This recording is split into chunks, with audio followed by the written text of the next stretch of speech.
Alright, so I think we are back in here. Only missed the first 10 levels, ladies and gentlemen. I apologize for the error there. I'm actually just gonna go as much as I love Monkus. I think I'm not 100% sure, but I think Discord might be part of the problem. So we're gonna just go ahead and close that out for now and just continue on as a solo cast here. But either way, give me the D shield, Nightwood. Thank you very much for your patience, folks. We made it for all the important levels, level 10 and on. We do see first map objective is already down. No forts though. We haven't missed any forts going on. And no, we didn't pause the game, Rex. But personally, I would actually prefer them not pause it just for sake of the casting. Anyway, but either way, we do see Impale here in the mid. Bashing, looking to try and take out the Leo. He's able to Wraith walk away, and he'll be just fine. Meanwhile, we are 10 short seconds away from that control point up in the top. As Monkus likes to say, the hurt box, the box of pain. Oh, huge wailing arrow coming out on the other side, but Bujank able to back up just in time. Here comes the Dragon Strike coming in, though, from Hanzo. Gonna go right through. Garrosh ends up falling off the back end of this. They are gonna also get the Leoric and the Muradin on the other side, though. So 1-for-2 exchange. Because now they're gonna rotate to the top, look to clear this out, and eventually somebody's gonna stand on this point. It is gonna be Bashing, rotating up, get this started. But just in time is Ana. Gonna stall that out just for a couple seconds before we see Imperius turn the corner and Ana hightail it away. I am out all the way.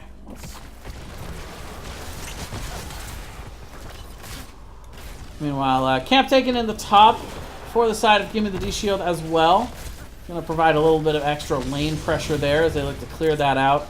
Level 13 is right around the corner here, though, for Gimme the D Shield. They're gonna want to push this in as fast as humanly possible. Try and push the issue before 13s come in, but there it is. Talent tier advantage now for Gimme the D Shield. Nightwood still kind of staying in here though. Skillosaur does end up getting hit by the Impale. We do see that Merc Queen powering up that turret, just taking Leoric down to very low health here. We see Mephisto jumping in as well, throwing in a lot of extra damage, and right now it feels like it's just a lot of split damage for Ana to have to try and handle. We just see the map objective taken, and the Punisher walk down the top lane, start dealing a lot of damage. Leo gets hit by that spear. Great CC coming out there from Bashing. He'll be able to help finish off the kill. Meanwhile, Hanzo falling on the back end as well. These Punishers are just completely bonkers with how much damage they do, especially from the mid-game and on. Bujank's got to be careful. Legacy getting awfully low. Is able to dodge the root there with the Dwarf Toss out, but a lot of damage going in the top lane. We do see not actually too much siege, but more front wall damage there. And we're going to see them take the remaining 20 seconds of this Punisher down to the bot lane, try and get a little extra work done on this wall, as well as maybe trying to see if they can snipe out the well. Getting the well here before this next objective phase would be pretty huge for Gimme the D Shield. They're going to go right in on it and secure it with ease. And now it's going to be no taps available for Nightwood. Well, I mean, unless they want to walk all the way back to the keep, but I suspect that's not the case.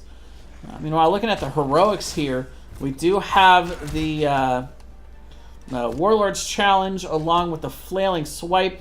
Imperius is going to have the Angelic Armaments, which I've seen pretty much be the most common one for Imperius players so far this season. Wailing Arrow, along with Mephisto, going with Endurance of Hate. Very interesting. Oh, got to look out here. Fight in the mid lane. Dragon Strike is coming out. It's going to split the members of Gimme the D Shield, but not dealing too much damage. Not going to be able to secure a kill off of that. Hanzo going to fall on the other side. Meanwhile, Bujank having to back out, getting very low. Wraithwalk here from Skillosaurus as well. And Bujank just barely living after Mephisto goes in. Heroics out for Nightwood as well. Haymaker coming out for Muradin, along with March of the Black King. But wait a minute, the re-engage. Bujank getting very low. Skillosaurus still low. And man, Rafon doing everything he can to try and keep them healed here. And to keep everybody alive. Let's see if we can finish off these heroics, shall we? Of course, it's Nano Boost with Eye of Horus being banned. Dragon Strike. What a pickup that is. And then Phoenix. So a lot of AoE damage over on the side of Nightwood. A lot of isolation potential there with the Haymaker. We will see the toss over though. Legacy gonna have to Dwarf Toss away. Zlachio trying to get in there with the Mephisto damage, but not quite enough to finish him off. And Legacy will be able to run around now with that that trait of his, getting to heal up a little extra. That's second wind. Level 16s are in for Gimme the D-Shield, so they gotta be careful here on the side of Nightwood. They don't really want to take a 5v5 fight if they can avoid it. Gimme the D-Shield was a little split there, but now we'll regroup as 5 here in the top and mid lane. I'm gonna go back and grab their camp for now, while the members of Nightwood go ahead and soak. 30 seconds, probably not enough time to quite get them to 16. They'll be close though, if they split up and soak effectively. Meanwhile, it should give a slight advantage to Gimme the D-Shield as this control point unlocks in the bottom lane.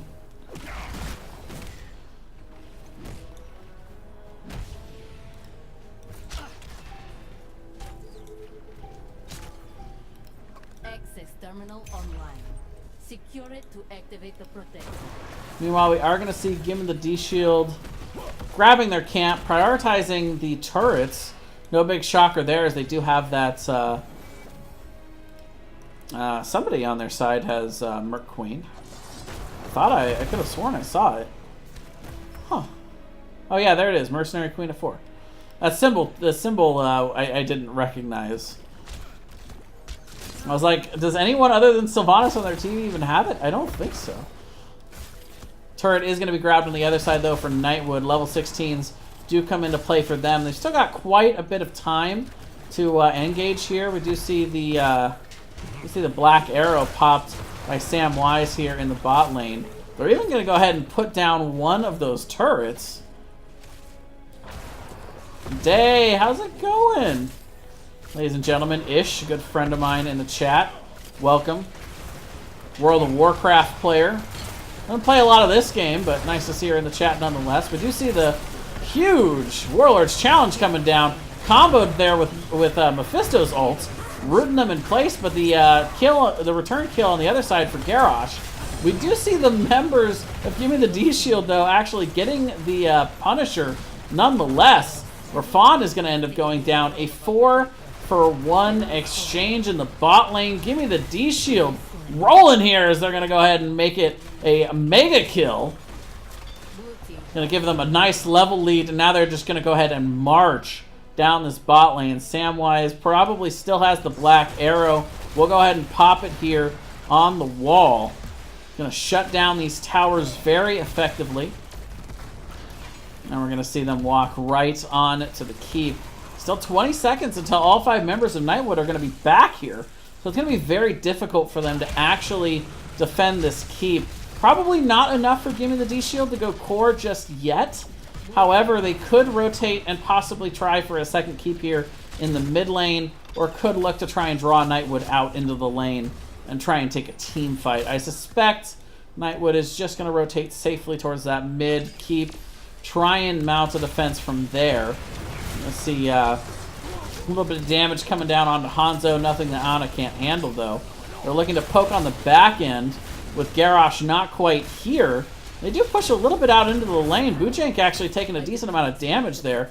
Legacy going to have to Dwarf Toss away.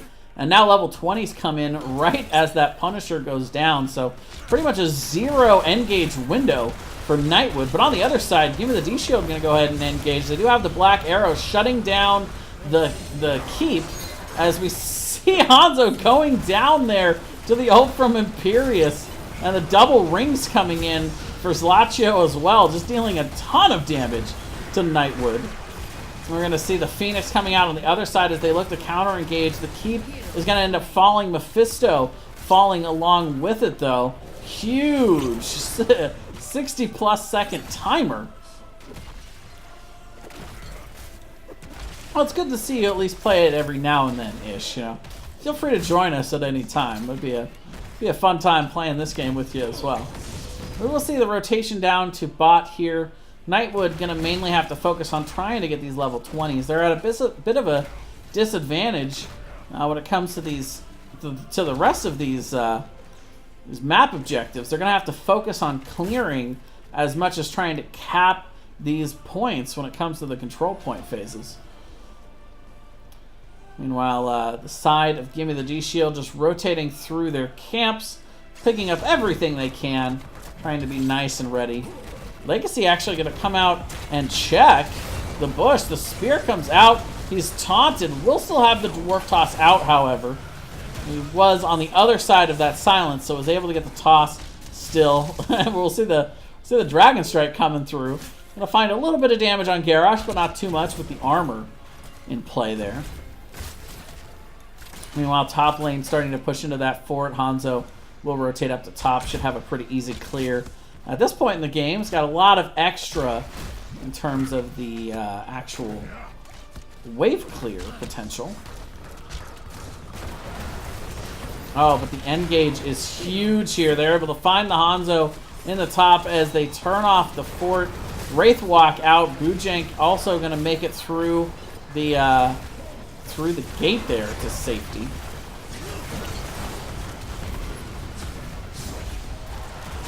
Huge silence going down as well, right on the wall. We will see him turn around and go for the march, but not really getting all that much healing off of it. The taunt in response is going to secure his fate. Muradin is going to go down as well, and just like that, they're going to be looking for the third and final keep of Nightwood, but they actually lose the Imperius on the back end. A lot of damage coming down. Rafan ends up falling, though, and it's just not going to be enough. Nano boost, not really going to help them out too much. They're going to secure this keep. And again, the 5-man wipe on the side of Nightwood. Gimme the D-Shield looking to go core. They don't have a whole lot of siege damage, though. You can see they're not really going in on the core. They're trying to clear the waves. And we do have Hanzo now coming back. Leoric coming back. And the Herculean effort that is Nightwood's defense here is about to begin. We will see the Dragon Strike coming out, dealing a ton of damage to Stukov. He's going to go down, but with only 27 left on the core, and all these catapult pressure coming in, that is going to be it. Game number 2, and the series going over to Gimme the D-Shield.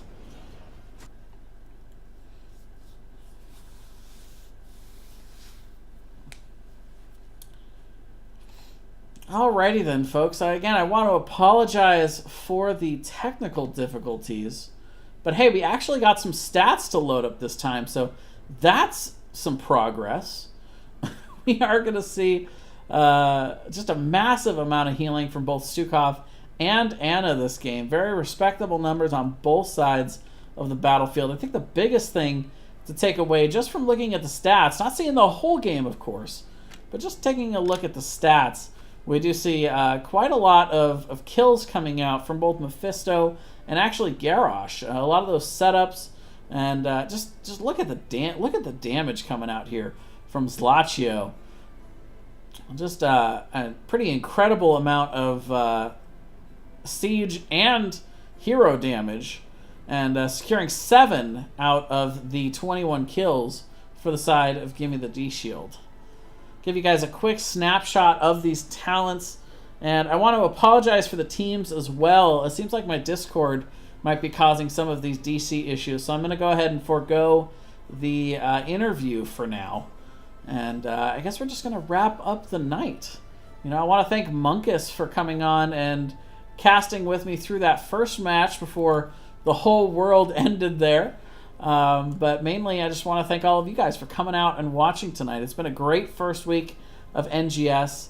I've been really happy with a lot of what we've seen from a lot of the casters and a lot of the first week of play. And just in general, it's been very fun to be able to get back into casting and be able to organize a lot of this stuff from my new position as headcaster. It's been quite an honor to work with a lot of the NGS board and the staff throughout this first week, and I just can't wait for it all to start again next week for week number 2. But for tonight, that is going to be it for me. Thank you all for stopping by, and for the Nexus Gaming series, I am Jayzon. We'll see you guys next time.